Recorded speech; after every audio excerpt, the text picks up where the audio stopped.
우리 다 같이 사도신경으로 신앙 고백하심으로 1월 6일 새벽 예배를 하나님께 드리겠습니다. 나는 전능하신 아버지 하나님 천지의 창조주를 믿습니다. 나는 그의 유일하신 아들 우리 주 예수 그리스도를 믿습니다. 그는 성령으로 잉태되어 동정녀 마리아에게서 나시고 본디오 빌라도에게 고난을 받아 십자가에 못 박혀 죽으시고 장사된 지 사흘 만에 죽은 자 가운데서 다시 살아나셨으며 하늘에 오르시어 전능하신 아버지 하나님 우편에 앉아 계시다가 거기로부터 살아있는 자와 죽은 자를 심판하러 오십니다. 나는 성령을 믿으며 거룩한 공교회와 성도의 교제와 죄를 용서받는 것과 몸의 부활과 영생을 믿습니다. 아멘.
하나님 말씀은 요한복음 2장 1절에서 12절 말씀입니다.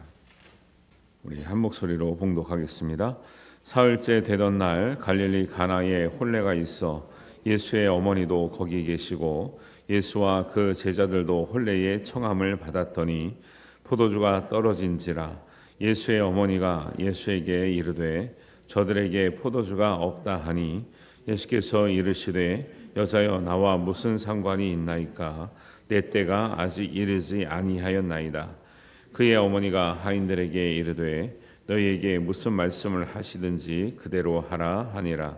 거기에 유대인의 정결 예식을 따라 두세 통 드는 돌 항아리 6이 놓여 있는지라.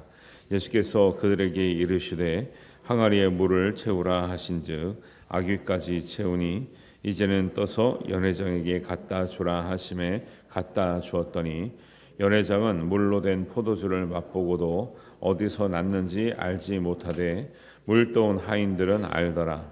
연회장이 신랑을 불러 말하되 사람마다 먼저 좋은 포도주를 내고 취한 후에 낮은 것을 내거늘 그대는 지금까지 좋은 포도주를 두었도다 하니라.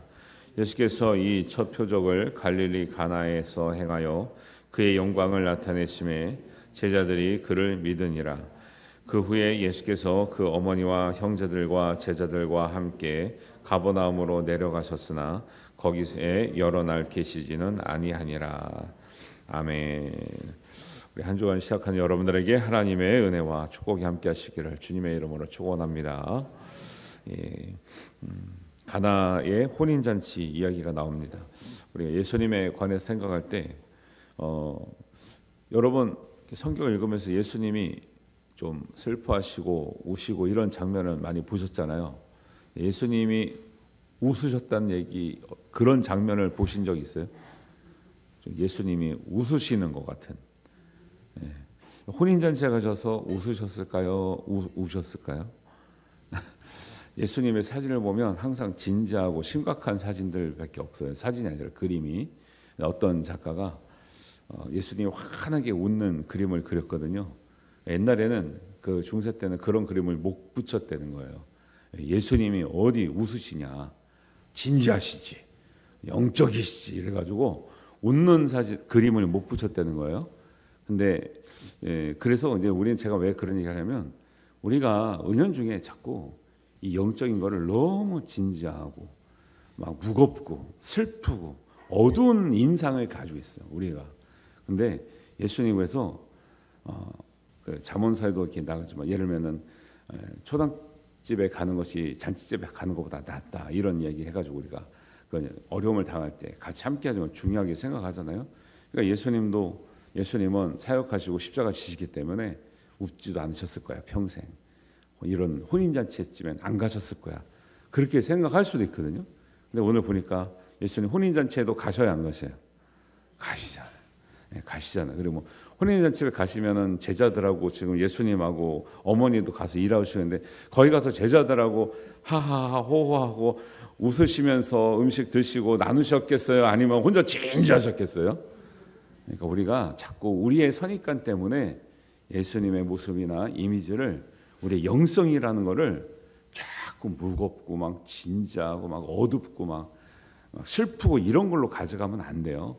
이런 것들도 균형 있게 좀 생각할 필요가 있는 거죠. 그래서 그 후로는 이제 중세 이후로는 예수님 웃는 모습의 그림이 이제 붙일 수 있게 됐다, 이런 얘기가 있어요, 진짜로. 중세 때 예수님 웃는 얼굴을 사용하지 않았다는 거야, 아무리 그림을. 그리고 그런 그림을 못 그렸다는 거예요. 왜?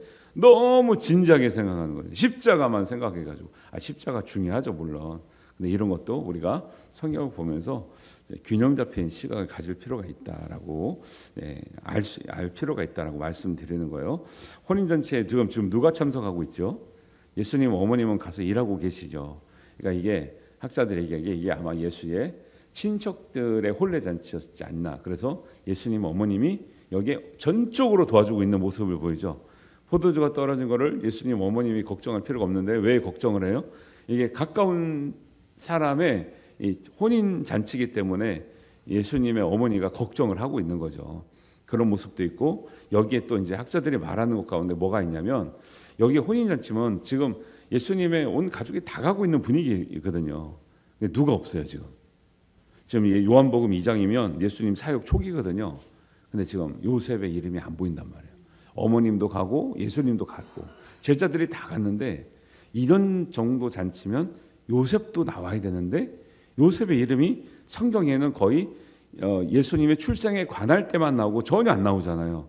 그래서 학자들이 예수님의 아버지 되는, 육적인 아버지 되는 요셉이 아마 일찍 돌아가지 않았나, 이런 추측도 하는 거죠. 왜?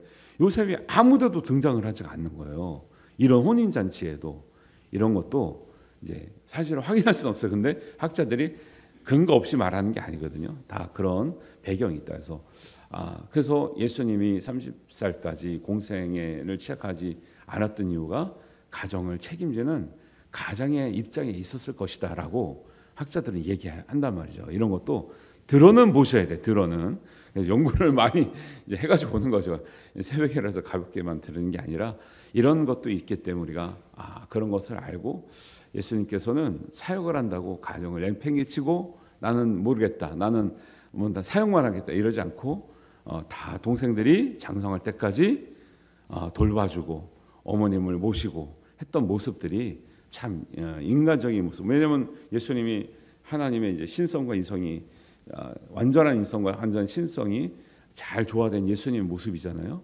그러니까 그런 인성인적인 이제 그런 이제 일에 있어서도 예수님은 책임을 지시고 끝까지 최선을 다했던 이런 모습이지, 내가 십자가 지니기 때문에 나는 가족도 모르고 식구도 모르고 어머님도 모른다, 이렇게 하지 않으셨다라는 이제 이야기를 하고 있는 거죠. 이런 것도 이해하면은 도움이 많이 되죠. 그래서 예수님에 대한 이미지, 예수님에 대한 일생을 이야기할 때 이런 것도 우리가 이해할 수 있다라는 거예요. 혼례잔치인데 음료가 되게 중요하잖아요. 이 당시에는 뭐 이제 술로서 먹는 것도 있지만 음료가 마땅한 음료가 없죠. 여러분 인도 같은 데만 가도 물을 다 사 먹어야 돼요. 물에 석회질이 많아서 그냥 먹으면 다 배탈 납니다. 그래서 이 중동이나 이런 쪽은 다 물이 귀한 나라라 사실 그다음에 이제 음료처럼 먹었던 그런 잔치를 볼 수 있는데 예수님께서 그렇게 큰 잔치가 벌어졌는데 일주일 동안 정도 한대요. 이 당시 이제 풍습은 혼례잔치를 열리면 동네 사람들이 계속 올 수 있도록 하는데 일주일 동안 하기 때문에 이게 이제 몇째 날인지 모르겠지만 포도주가 빨리 떨어진, 그러니까 손님들이 많이 왔다는 것을 알 수 있겠죠. 예수님 어머님이 잔치를 준비해 주러 먼저 가셨는데 하다 보니까 손님 맞이를 하다 보니까 포도주가 떨어졌어요. 근데 포도가 떨어진 것을 예수님의 어머니가 신경 쓸 정도로 굉장히 그 잔치에 중요한 역할을 하고 있었다라는 것을 볼 수 있고, 그 다음에 이 떨어졌는데 이것을 사실 굳이 예수님도 초대받아서 왔는데 예수님한테 말할 필요가 없는 것 같은데 이게 보니까 표적이잖아요. 이 표적은 뒤에 보면 예수님의 영광을 나타내시기 위해서 또 이걸 드러냄으로 말미암아 제자들이 그를 믿으니라 이렇게 나와요. 11절에 보면 예수님 왜 그런 얘기 나오냐면 요한복음 2장이잖아요. 그러면 1장 앞에 보면 예수님의 제자들이 부름받은 지가 얼마 안 돼요. 그러니까 예수님의 제자들이 믿음을 가지고 자기 정말 가족들을 떠나서 자기의 직업을 떠나서 예수님을 따라왔지만 예수님에 대한 믿음이 100% 생기지 않았던 것 같아요. 그러니까 예수님이 이런 표적을 통해서 예수님의 영광도 드러내고 11절 끝에 보면 제자들이 예수님을 믿으니라 이렇게 나와요. 그러니까 제자들도 긴가민가하고 따라왔던 느낌이 있었어요. 그런데 이 표적을 보므로 예수님을 확실하게 믿게 되는 거예요. 그래서 우리 성경에 나오는 모든 표적들은요, 기적과 표적들은 예수님을 믿기 위해서 보여주신 증거라 하나님의 정말 하나님의 놀라운 역사와 증거라고 보셔야지 우리가 단지 나의 어려움을 해결하기 위해서 나의 병, 나의 어려움, 나의 어떤 개인적인 일을 위해서 하나님의 기적을 요구하거나 그것을 위해서만 쓰임받는 것은 사실은 예수님이나 하나님께서 보여주시는 기적과 표적 중에 목적 중에 굉장히 일부라는 거예요. 그래서 우리가 경험하는 모든 일을 통해서 하나님의 영광, 예수님의 영광이 드러나고 예수님을 믿는 데 사용되시기를 주님의 이름으로 축원합니다. 어떤 분들은 자기가 그런 은혜를 받았고 표적이 생겼음에도 불구하고 그것이 예수님 믿거나 예수님의 영광을 드러내는데 사실 거의 쓰이지 않는 경우도 많이 봐요. 그러니까 그런 거는 잘못하면 항상 내 욕심과 아니면 내 어떤 필요와 내 개인적인 일을 위해서 하나님의 권위를 하나님의 능력을 사용하는 격이 되기 때문에 이런 쪽으로 가서는 안 되고 그것을 우리에게 보여주신 이유와 우리가 그 구해야 될 이유가 예수님을 드러내고 예수님께 영광을 돌리고 예수님을 믿게 하는데 사용할 수 있도록 정말 필요할 때 하나님께 간절히 구하고 그때가 그 뜻이 맞으면 하나님께 역사하시는 줄 믿으시기 바랍니다. 그러니까 이런 대의적인 것을 명분을 가지고 우리가 구하는 것이 굉장히 중요해요. 사람들이 그냥 내가 당장 필요할 때 구하잖아요. 내가 어려우면 내가 힘들고 이런 것들도 정말 하나님의 뜻이 어디에 있는가를 바라보면서 우리가 해결해 달라고 하는 어떤 믿음을 가지고 구하는 것이 중요하다라는 것을 여러분 아시길 바라고요. 포도주가 떨어진 게 잔치상에서 이제 잔치인 그런 잔치에서 굉장히 중요하잖아요. 그래서 근데 이때 하시는 말씀을 통해서 우리가 배울 수 있는 교훈이 있는데 이제 예수님은 이렇게 대답하죠. 내가 포도주 떨어진 거하고 무슨 상관이 있습니까? 내 때가 이르지 아니하였나이다 하는데 이 때라는 것을 예수님이 여러 번 강조합니다. 7장 6절에도 그렇고 7장 30절에도 그렇고 예수님은 정말 표적이 드러나야 될 때는 예수님이 십자가에 달리는 표적을 굉장히 중요하게 생각하시잖아요. 예수님은 항상 지금 사역 초기고 몇 년 뒤에 일어날 일이지만 예수님의 목적은 항상 십자가를 향해 가고 있는 거죠. 정말 내가 드러나야 될 때 하나님 표적이 드러나야 될 때는 십자가의 표적이라고. 사람들이 표적을 구합니다. 예수님 뭐라 그래요? 요나의 표적밖에는 내가 보여줄 것이 없다. 요나의 표적도 뭐랑 관련돼 있어요? 십자가랑 관련돼 있죠. 그래서 우리가 우리 인생의 목표는 지금 당장 문제를 해결하고 기적을 맛보고 하는 데에 머무르면 안 되고, 우리의 진짜 궁극적인 표적과 기적과 은혜는 십자가의 은혜를 우리가 구할 수 있어야 된다는 것을 여러분 꼭 기억하시길 바랍니다. 예수님도 이 때가 아직 이르지 아니하나이다 하는 것은 예수님이 진짜 표적과 하나님의 영광이 드러날 때는 십자가의 그 은혜다라는 것을 항상 기억하는, 또 말씀하시고 강조하는 이야기가 있죠. 그럼에도 불구하고 예수님의 어머니가 예수님이 이렇게 장성할 때까지 어릴 때부터 이렇게 돌보고 키우고 경험했던 것은 뭐냐면, 가장 중요한 얘기가 나오죠. 5절에 너희에게, 하인들에게 말하죠. 너희에게 무슨 말씀을 하시든지 그대로 하라. 이거 굉장히 중요합니다. 예수님의 어머니였지만 어머니도 예수님의 말씀대로 할 때 역사가 일어난다는 것을 아는 거예요, 모르는 거예요? 아는 거죠. 예수님을 키웠던 어머니로서 내가 낳은 아들을 키웠지만 알죠. 이게 성령에 의해서 잉태되었고 하나님의 아들이라는 것은 다른 사람은 몰라도 예수의 어머니 마리아는 알아요. 그런데 30년간 같이 있으면서 느끼고 깨닫고 배웠던 건 뭐예요? 말씀대로 할 때 역사가 일어난다는 거예요. 근데 우리 일을 바라보면 우리는 저를 포함해서 다요, 말씀대로 100% 합니까 안 합니까? 잘 안 하죠. 잘 안 해요. 말씀대로 안 해. 일단 목사님 말씀대로도 안 해. 제가 생각할 때는 목사님 말씀대로도 안 하는데 예수님 말씀대로 할까? 제가 볼 땐 천만의 말씀 만만의 말씀이요. 작은 데부터 시작하는 거예요. 순종은 작은 데부터 시작하는, 작은 데부터. 그 사람들이 아니 목사님이 나쁜 걸 가르쳐주면 하면 안 되죠. 저도 사람인데, 목사님도 사람인데 뭐 나쁜 걸 하면 안 되죠. 교회를 위해서, 믿음을 위해서, 아니면 신앙적인 성숙을 위해서 권면하는 것도 있잖아요. 뭐 설교를 통해서는, 개인적인 통해서, 그것부터 순종하면서 성장하는 거예요. 그리고 예수님 어머님도 마리아도 굉장히 중요한 메시지를 전하고 있죠. 무슨 말씀을 하든지 그대로 하라. 여러분, 사람을 통해서 전달되는 거는 뭐 100% 다 뭐 예수님의 말씀과 같지 않을 수 있지만, 여러분, 근데 여러분이 성경을 본다고 해서 하나님 말씀을 다 깨닫냐? 그것도 아니에요. 그러니까 깨닫고 전해주는 말씀을 따라서 순종하는 거나, 말씀을 보고 여러분이 100% 못 깨닫고 순종하는 건 사실 비슷한 수준인 거죠. 여러분, 어쨌든지 예수님의 말씀, 하나님의 말씀을 무슨 말씀이든지 정말 말씀대로 살아보려고 노력할 수 있게 되기를 바랍니다. 그렇게 살면서 역사를 경험하고 은혜를 체험하는 게 믿음이 성장하는 길이에요. 이런 것이 이제 이 표현이 그러죠. 예수님께서 말씀하시죠. 물을 채우라. 어디까지 채우라고요? 항아리에 물을 채우라 할 때는요, 끝까지 채우는 거가 그냥 포함되어 있어요. 이 말씀 자체에. 물을 채우라 하면, 물을 채우라 하는데 여러분 반 넣고 말아야 돼요? 끝까지 채워야 돼요? 그렇죠. 물을 채우라 그랬는데 왜 안 채우시는 거예요? 안 채우면서 왜 역사가 일어나지 않는다고 말씀하시는 거냐는 거예요.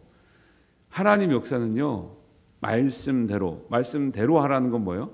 100% 말씀대로 하는 것을 말하고요. 물을 채우라고 할 때는 아기까지 채우는 걸 말하지, 100% 하지 않고 아기까지 채우지 않으면서 뭐가 안 된다고 말하는 것은 스스로가 말이 안 된다라는 거예요. 하나님의 은혜와 역사는요, 말씀이든지 기도든지 우리의 영적인 성숙함 받든지 충만할 때 일어나요. 충만할 때. 이 때가 안 되거나 분량이 안 되면요, 일어나지가 않는 거거든요. 하나님의 우리를 연단하시냐면요, 이게 안 됐기 때문에 계속 연단하는 거예요. 때가 안 됐거나 분량이 안 되면 하나님께서 계속 연단하는 거예요. 진짜 그 연단이 어느 정도 끝나잖아요. 그럼 평온한 시대가 펼쳐집니다. 근데 그 연단이 안 끝나면 계속 이 불안한 이 일들이 자꾸 생겨요. 왜? 그걸 통해서 내가 온전해지라는 거예요. 그걸 통해서 그 때를 준비하라는 거예요. 이 말씀 가운데 굉장히 중요한 의미가 있어요. 그러니까 항아리에 물을 채우라 했을 때는 종들은 그 말을 다 알아들었죠. 그래서 아기까지 채웠다 그랬어요. 종들을 보세요. 종들은 채우라 하니 알아듣고 아기까지, 그릇 그 끝에까지, 항아리 그 끝까지 채웠다 그랬죠. 종들은 다 알아들었습니다. 우리만 못 알아들어요. 물을 채우라 그랬는데 안 채우고 나서 50% 채우고 나서 왜 안 되죠? 70% 채우고 나서 왜 안 되죠? 90% 채우고 나서 왜 안 되죠? 99% 채우고 나서 안 돼요. 예수님 말씀은 100% 채우라는 거예요. 충만은 100%예요, 99%예요. 그죠? 상식적으로 생각해도 성령 충만이든 무슨 충만이든지 충만은 100% 이상을 말하겠지 누가 99%를 말하겠어요? 종들은 알아듣고 채우니 역사가 일어나는 줄 믿습니다. 우리 신앙이 똑같습니다. 그리고 뭐가 됐대요? 뭐를 채우니 뭐가 됐어요? 물을 채우니 포도주가 됐어요. 양적인 변화입니까? 질적인 변화입니까? 질적인 변화죠. 신앙이 그렇습니다. 예수님 믿으면 키가 큽니까? 뭐가 늘어납니까? 그런 거 아니죠. 질적으로 변하시는 거예요.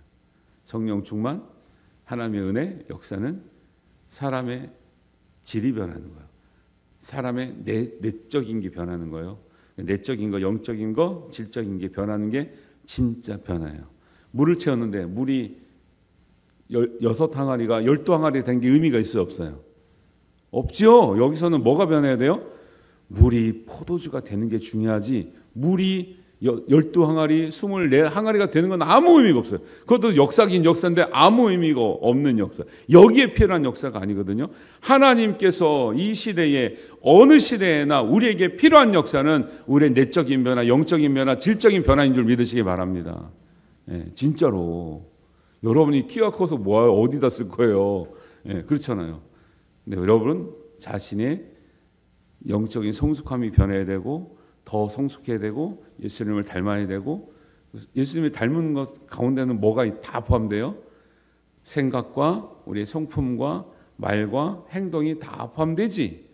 예를 들면 하나는 변했는데 하나는 안 변했다. 그게 뭐예요? 그 50%, 70%, 80%잖아요.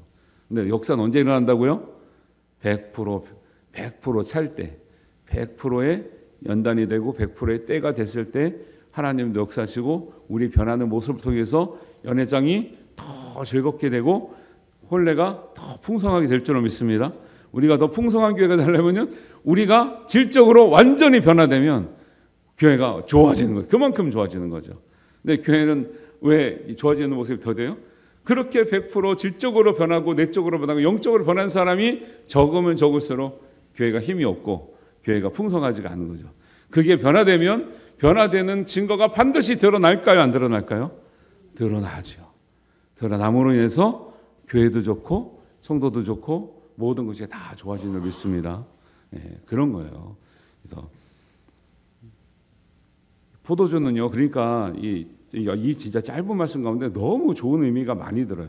제가 이런 거 사실 주일날 해야 되는데 제가 새벽기도 때 안타까운 게 뭔지 아세요? 주일날 할 적이니까 너무 많이 나와 여기에. 그래서 여러분 때문에 주일날 못하는 말씀이 많아. 들었던 말씀 또 한다 그럴까 봐. 근데 너무 중요한 게 많이 나타나거든요. 좀 잊어먹을 만하면 하려고. 사람들은, 사람의 방법은 뭐예요? 처음에 좋은 거 하다가 나중에 나쁜 거 낸다 그러잖아요. 사람들은 보통 갖다 주니까 사람도 이상한 거야. 사실 술이 떨어졌다는 건 사람들이 좀 취기가 있는 거죠. 여러분 이제 장사할 때도 옛날에 보면, 옛날에 술 부족하면은 술 찬 다음에는 모르겠어요. 뭐 비싼 술집에 가면 그런다며요. 뭐 양주에 물도 좀 탄다면서요. 근데 왜 타요? 먹어도 모르니까 탄단 말이에요. 먹어도 모르니까. 취하면 술에 한 5분의 1인지 뭐든지 조금 물 타도 알아요, 몰라요? 취하면 대부분 몰라, 맛을. 근데 어느 정도 취기가 있을 것 같은데 왜 술이 떨어질 정도니까. 그런데 먹어본 사람들이 다 놀라는 거죠. 야, 이 집은 이상하다. 왜? 보통 잔집집에 가면 처음에는 안 취했을 때는 맛있는 거 내고 뒤에 취기가 오르거나 맛을 입 감각이 떨어지면 그때는 대충 술을 내도 모르고 당연히 그런 줄 알고 여태까지 먹어왔는데, 야, 이 집은 이상하다는 거죠. 야, 이 집은 처음에도 좋은 걸 내더니 나중에 더 좋은 걸 냈네? 이 얘기는 뭐예요? 지금 술 얘기하는 거예요? 우리 얘기하는 거예요? 우리 얘기하고 있어요. 우리 얘기. 술 얘기하는 게 아니라. 여러분, 첫 신앙이 좋아야 됩니까? 나중 신앙이 좋아야 됩니까? 제가 그 얘기 몇 번 얘기하죠. 세월이 흘러고 오래 믿으면 나중 신앙이 좋아야 되는데 우리는 이상 거꾸로 간다고. 우리는 거꾸로 간다고 이상하게. 왜 자꾸 기도 못한다, 뭐 못한다, 뭐 못한다 왜 얘기하는 거예요? 어떻게 돼가는 거예요? 어떻게 돼가는 거예요 지금? 처음 것보다 나중 것이 더 줘야 되는데 나중 가면 자꾸 못한다, 안 한다, 뭐 어렵다. 왜 이런 얘기 왜 하는 거예요? 성경을 좀 보시라고. 예수님의 마음을 좀 품으시라고. 어떤 마음인가 안타까운 거예요. 아니 한두 번 빼도 할 만하지 뭐 우리가 뭐 기도할 사람 없으니까 안 하면 그냥 통성기도 하면 되죠. 안타까운 건 뭐예요? 그 마음이 좋은 방향으로 가지 않는 것 같으니까 안타까워서 권면하는 거지. 한두 사람 뭐 기도 안 한다고 죽습니까? 뭐 기도가 안 됩니까? 너무너무 안타깝다라는 거 진짜로. 성경을 보시라고요. 먼저도 좋은 포도를 내지만 후회가 더 좋을 때 이게 하나님의 역사고 하나님의 정상적인 방법이고 신앙의 성숙이고 질적인 변화인데 어찌 세월이 가서 수십 년을 믿은 후에 더 약해지고 자꾸 그렇게 가냐는 거예요. 그런 분이 있으면 여러분 빨리 권면하셔야 돼요. 예, 주님의 뜻이 아닌 것 같다. 성경을 봐라. 오늘 요한복음 2장을 보라 그래요 좀. 어떻게 변하셨길래 어떤 질적인 변화가 있길래 그런 반응이 나오냐는 거예요 우리가. 이 성경 보면요 참 이제 안타까운 말씀들이 생각이 많이 나죠. 사람은 작심삼일이잖아요. 처음이 좋고 나중이 나쁘잖아요. 예수님의 방법은 거꾸로죠. 처음에도 좋았지만 이거 처음에 나쁘다고 얘기 안 하잖아요. 처음에도 좋은 포도주를 내고 나중에는 더 좋은 걸 내는 게 예수님의 방법과 예수님의 뜻이고 하나님의 은혜인 거죠. 이게 이러니까 은혜라고 그러지. 왜 사람들은 나중에 나빠지는 게 사람의 방법이고 사람의 상식이에요. 예수님의 상식과 예수님의 방법은 처음에 시작할 때도 좋았지만 나중이 더 좋은 것이 하나님 은혜고 하나님 방법이고 하나님 뜻이고 그것을 표적이라 그런다라는 거예요. 그걸 통해서 그렇게 되니까 사람들이 그 사람 보면서 예수님 믿고 싶은 거죠. 예수님을 믿으니 예수님께 영광을 나타내는 거예요.